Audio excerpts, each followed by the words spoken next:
সিঙ্গাপুরে অসলের cultural icon Zubeen গর্গের হঠাৎ মৃত্যু, এটা একটা বিশাল বড় ট্র্যাজেডি। কিন্তু এই মৃত্যুর পিছনে কি অন্য কোনো গল্প লুকিয়ে আছে? জুবিনের স্ত্রী কিন্তু ঠিক এই প্রশ্নটাই তুলছেন। চলুন আজ আমরা এই ঘটনাটাকে একটু খুঁটিয়ে দেখব। আর এই পুরো ব্যাপারটার মূলে রয়েছে জুবিনের স্ত্রী গরিমা শইকিয়া গর্গের একটাই প্রশ্ন, আমরা জুবিনকে হারালাম কেন? তার কথাগুলো থেকেই আমরা বোঝার চেষ্টা করব ঠিক কি ঘটেছিল সেই মর্মান্তিক দিনে। গরিমা গর্গের অভিযোগটা কিন্তু খুব সোজা আর মারাত্মক। উনি বলছেন জুবিনের মৃত্যুটা কোনো সাধারণ দুর্ঘটনা নয়, বরং যারা সেদিন ওর সাথে ছিল তাদের চূড়ান্ত গাফিলতির কারণেই এটা ঘটেছে। তো ঘটনাটা ঘটেছিল সিঙ্গাপুরে।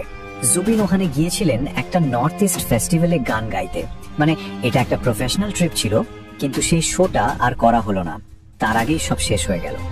তাহলে আসুন এবার আমরা ঠিক সেই দিনটায় ফিরে যাই। জুবিনের স্ত্রীর বয়ান অনুযায়ী পরপর কি কি ঘটেছিল যা এই মর্মান্তিক পরিণতির দিকে ঠেলে দিল। গরিমা গর্গের কথা অনুযায়ী ঘটনাটা একটু দেখুন।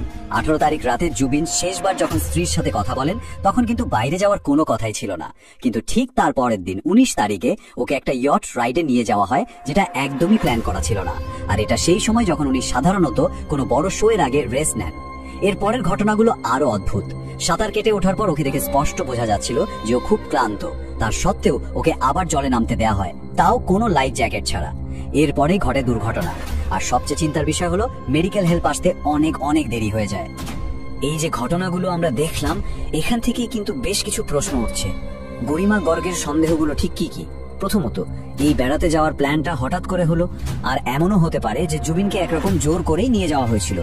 দ্বিতীয়ত, উনি যে ক্লান্ত সেটা পরিষ্কার বোঝা যাচ্ছিল, তাও ওকে সাঁতার কাটার জন্য উৎসাহ দেওয়া হলো, কিন্তু কোনো লাইফ জ্যাকেট দেওয়া হলো না, ভাবা যায়। আর তখনও টিমের লোকেরা আর আসাম অ্যাসোসিয়েশনের সদস্যরা ওখানে দাঁড়িয়ে উল্লাস করছিল। সবচেয়ে বড় কথা, জুবিনের কিন্তু আগে থেকেই সিজারের সমস্যা ছিল, যার জন্য উনি রোজ লেভিপিল নামের একটা ওষুধ খেতেন। এত কিছু জানার পরেও ওখানে কোনো রকম সেফটি বা মেডিকেল সাপোর্টের ব্যবস্থা ছিল না।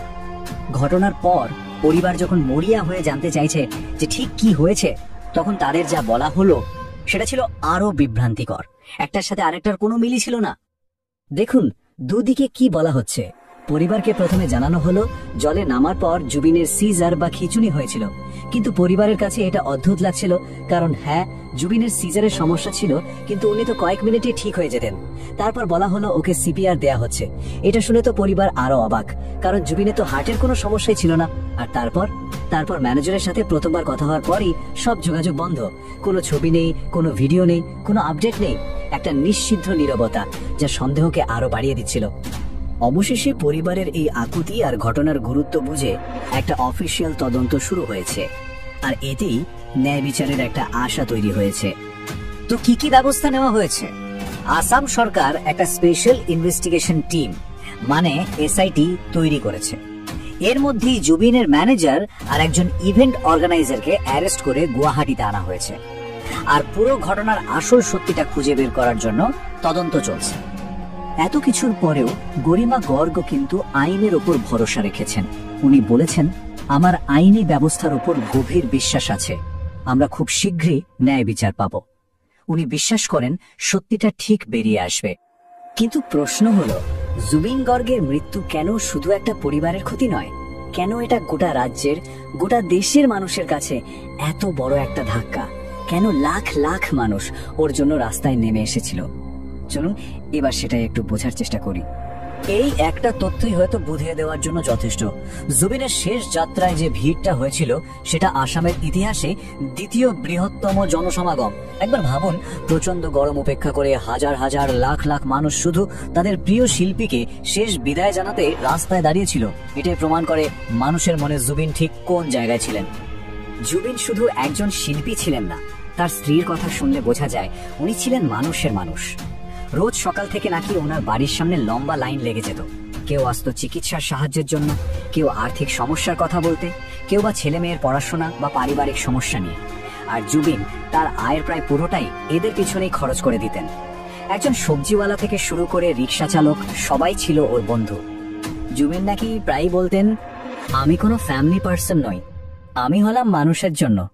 আমাকে এই মানুষদের মধ্যেই বাঁচতে হবে আর মরতেও হবে। এই একটা কথাতে ওনার পুরো জীবন দর্শনটা পরিষ্কার হয়ে যায়।